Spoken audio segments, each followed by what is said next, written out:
Nós já sabemos que as erupções solares podem terminar com a nossa energia elétrica, colocando a Terra num verdadeiro caos. Sabemos que isso está previsto para acontecer. Nós vamos ver o que aconteceu durante a tempestade solar ocorrida em 1989 no Canadá, como prova de que isto é fácil de acontecer e agora em âmbito mundial.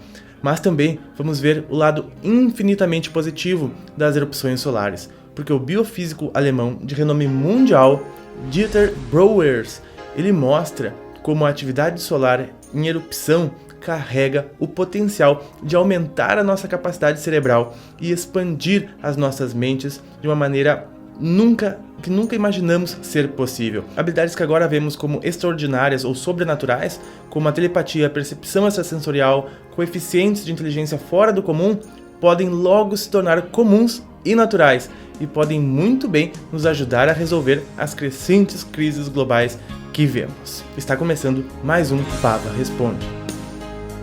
Olá, queridos inscritos, queridas inscritas, sejam muito bem-vindos a mais um Pava Responde, o quadro onde eu respondo as tuas perguntas que vocês deixam aqui embaixo nos comentários do vídeo. Então deixem lá, me ajudem a responder também as perguntas que estiverem por lá e vamos que vamos, pessoal, porque esta pergunta é muito interessante e vai nos trazer respostas ainda mais interessantes e que vão nos mostrar como nós estamos literalmente conectados com o universo a nível muito profundo. A pergunta vem da Márcia Nóbrega, que pergunta assim: existe um cientista alemão chamado Dieter Brouwers, que fez experimentos sobre a influência das explosões solares no nosso cérebro. O que você acha? Eu conheço o trabalho do biofísico Dieter Brouwers e ele mostra de forma extraordinária, através de múltiplos experimentos, múltiplas experiências, múltiplas disciplinas, como o nosso Sol literalmente faz transformações dentro do nosso cérebro, principalmente em momentos de grandes erupções solares, como nós estamos começando a entrar agora. Então ele tem uma riqueza de evidências científicas que mostram a correlação entre os aumentos das atividades solares e avanços em nossas habilidades criativas mentais e espirituais. Então, como nós temos visto o aumento das erupções solares e que nós estávamos em um mínimo solar, um período onde o Sol estava calmo, e agora vamos rumar para o máximo solar, que será em 2025. Então até lá o Sol vai crescendo no aumento dessas emanações solares, e segundo o biofísico isso será muito bom. Ele não vê isso como uma catástrofe, como pode ser vista pelo lado da tecnologia. Porque no lado da tecnologia a coisa pode ficar complicada se a gente não fizer os devidos procedimentos de precaução. Porque vamos ver o que aconteceu lá em Quebec, vai nos dar um exemplo. Eu já falei de 1800, quando teve uma grande erupção solar que danificou todo o sistema de telégrafos do planeta Terra, os desativando. Mas como isso era uma tecnologia muito pequena, poucas pessoas tinham acesso, não chegou a prejudicar o planeta ou a humanidade. Porém, nós tivemos outras explosões solares quando a nossa sociedade já estava estruturada a partir da eletricidade. E então tivemos muitos problemas, como eu vou mostrar agora o caso de Quebec, no Canadá. E pessoal, eu tenho um dado incrível quanto às erupções solares, como realmente elas afetam o nosso sistema elétrico da Terra, porque anualmente são gastos $1 bilhão em prejuízos nos sistemas e nas redes elétricas devido às explosões solares. Claro que quem mais sofre com essas perdas são as concessionárias de energia e equipamentos de satélites, por estarem em órbita, então não recebem a proteção das camadas mais altas da atmosfera da Terra. Recebem em cheio o impacto das partículas carregadas, eletromagneticamente carregadas, que vêm do Sol, E essas partículas, elas vêm a uma velocidade muito rápida. Olha o que acontece, elas vêm tão rápido, mais de 100 mil quilômetros por segundo. Imagina a velocidade do vento solar, esse é o chamado vento solar. Mais de 100 mil quilômetros por segundo, então elas atritam com as redes elétricas e geram milhões de megawatts. Aquelas redes elétricas são compridas, fios compridos que vão ao longo do planeta, ao longo dos países, ao longo dos estados. Então todas aquelas partículas solares entram em contato com as linhas elétricas, carregando milhões de megawatts, sobrecarregam estas linhas e faz com que literalmente explodam os transformadores, como nós vimos no caso do Amapá, que até agora não tem uma explicação plausível para o que aconteceu com os transformadores, que poderia muito bem ter sido causado por erupções solares, como aconteceu lá em Quebec. Em Quebec foi em março de 1989, em 13 de março, aquela tempestade geomagnética causou uma queda de 9 horas nas transmissões de eletricidade da usina. E notem que esse tempo foi rápido, Nós aqui que lá eles perderam um equipamento, um transformador que foi rapidamente substituído. Em 9 horas eles conseguiram repor a energia, né? Nós já vimos que se isso acontece aqui no Brasil, em determinados locais, pode ser que demorem 20 dias, como estamos vendo, para restabelecer parcialmente a energia. Então eu fui pesquisando mais e fui a ver o que a explosão solar fez dentro das usinas, e ela não só danificou equipamentos, como desligou disjuntores, né? Disjuntores automáticos que com sobrecarga desligam. Então, que no caso estes eram apenas serem religados. E em menos de 11 meses teve novamente uma queda de energia neste mesmo local, também causada por erupções solares. Durou várias horas, não chegou a durar dias, essa nova queda, né? E forçou a empresa a implementar várias estratégias. Depois, em 16 de agosto de 1989, outra tempestade solar causou interrupção de todas as negociações na Bolsa de Valores de Toronto, né? A gente vê que Toronto, o Canadá, por que aconteceu lá e não em outros locais? Perceba que lá estão mais próximo dos polos, né? O Canadá fica mais próximo do Polo Norte, e a gente sabe que toda esta radiação solar, ela chega pelos polos primeiramente, tanto que chegam a formar lindas auroras boreais, que nada mais é do que estas partículas em colisão com a nossa atmosfera.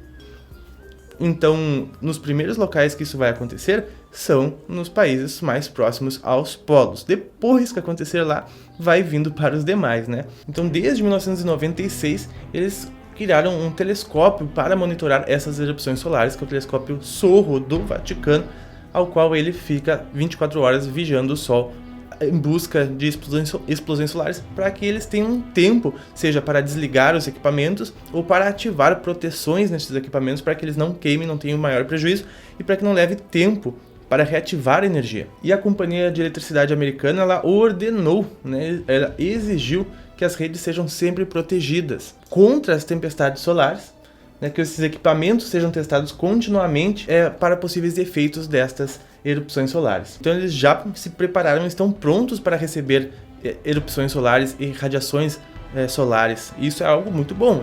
Não se sabe até que nível que vai aguentar essa proteção caso a erupção solar seja muito grande. Já os satélites não tem muito o que ser feito, eles provavelmente são danificados, o que pode causar prejuízo nas telecomunicações do planeta inteiro.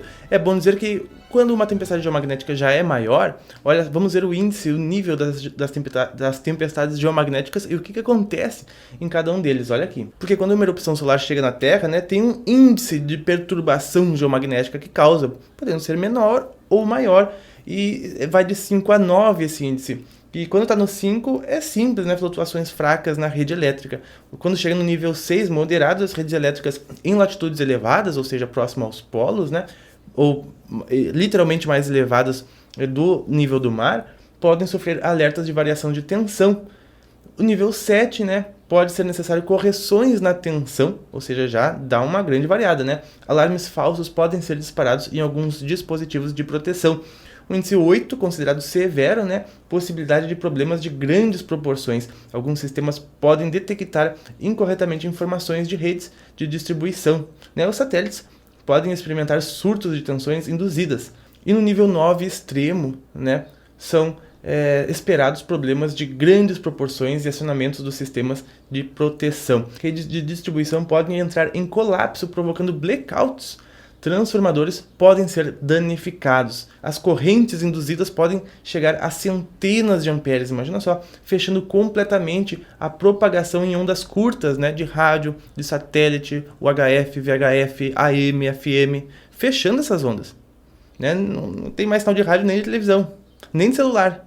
Navegação por satélite praticamente impossível, ou seja, GPS. Imagina a gente sem GPS hoje em dia nos trânsitos. Né? E isso fora do ar por várias horas. Auroras ocorrem em latitudes muito baixas. Pode ser vistas auroras boreais no céu do planeta inteiro. Mas agora as notícias boas, né? O que pode acontecer com os seres humanos? Até mesmo aqueles que estão em uma altitude mais elevada, como dentro de uma aeronave, por exemplo, que já está com bem menos proteção das camadas da atmosfera, né? Essas pessoas podem ter transformações biológicas. Como a gente viu, o biofísico alemão Dieter Brouwers, ele apresenta um caso convincente apontando para uma riqueza de evidências científicas que mostra uma correlação notável entre o aumento das atividades solares e o avanço em nossas habilidades criativas, mentais e espirituais. When you have a geomagnetic storm, you can get microstructural changes within the brain tissue itself, which means the entire species, in fact, every living thing on this planet could be altered. Mas o biofísico alemão, ele não vê isso como uma catástrofe, pelo contrário, ele vê como uma grande oportunidade para a humanidade inteira expandir junto com o Sol a sua consciência e a sua percepção. Então ele vê isso como o amanhecer, literalmente, de uma nova era. Ele mostra como a atividade solar em erupção carrega o potencial de aumentar as nossas capacidades cerebrais e expandir as nossas mentes de forma como nunca havíamos achado ser possível. Ele diz que a humanidade está passando a um salto evolutivo impulsionado pelas erupções solares, pelo nosso Sol. Faz bastante sentido, né? Ele diz que mudou completamente a maneira como sentimos, nos relacionamos, nos comunicamos e vivenciamos a realidade. Diz que essas mudanças vão culminar em uma nova forma de harmonia na Terra. E no seu filme A Revolução Solar, ele afirma que nós estamos passando por uma grande revolução, passando por um salto evolutivo e que este processo já começou. Então acho que 2025, com o nosso máximo solar, nós vamos estar com as nossas expressões humanas muito boas. E claro, tudo isso vai achar soluções para solucionar os nossos problemas que pode causar da nossa parte material aqui no planeta Terra nos próximos anos. J. Moorhead fez a seguinte pergunta: Pava, você poderia indicar nos filmes, documentários ou livros que nos ajudem a expandir a nossa consciência? Obrigada. Eu que agradeço a sua pergunta e sim. Primeiro eu quero deixar aqui a recomendação do livro das Leis Espirituais do Vicente Guilhem. Caso você não conheça, eu já deixo o link aqui embaixo na descrição. É audiobook, você escuta onde quiser. Também o download do livro em PDF, gratuito, tudo gratuito. Você pode ver, é maravilhoso, maravilhoso, recomendo isso. Se você quiser mais recomendações, eu fiz um vídeo e vou deixar aqui a recomendação de um vídeo também aqui no card no final e na descrição, um vídeo onde eu recomendo lá minhas fontes de pesquisa, minhas fontes de conhecimento, os livros que eu gosto, os livros que eu aprovo, que eu gostaria que as pessoas lessem, os livros que eu recomendo. E eles todos geraram muitos assuntos, muitos conteúdos aqui para o canal, além de amadurecer muito a minha visão de vida. Então eu vou deixar aqui o vídeo de recomendação, caso você queira assistir, vale a pena. Depois tem o link para você ver cada um desses livros que eu falei lá na descrição deste outro vídeo, certo? Eu espero que você tenha gostado do vídeo de hoje. Lembre-se de deixar as suas perguntas, de me ajudar a responder as que estiver aqui nos comentários, tá bom? Eu agradeço muito a presença de todos vocês, meus queridos e queridas inscritos e inscritas aqui do canal. Nós nos vemos nos próximos. Um grande abraço e até mais!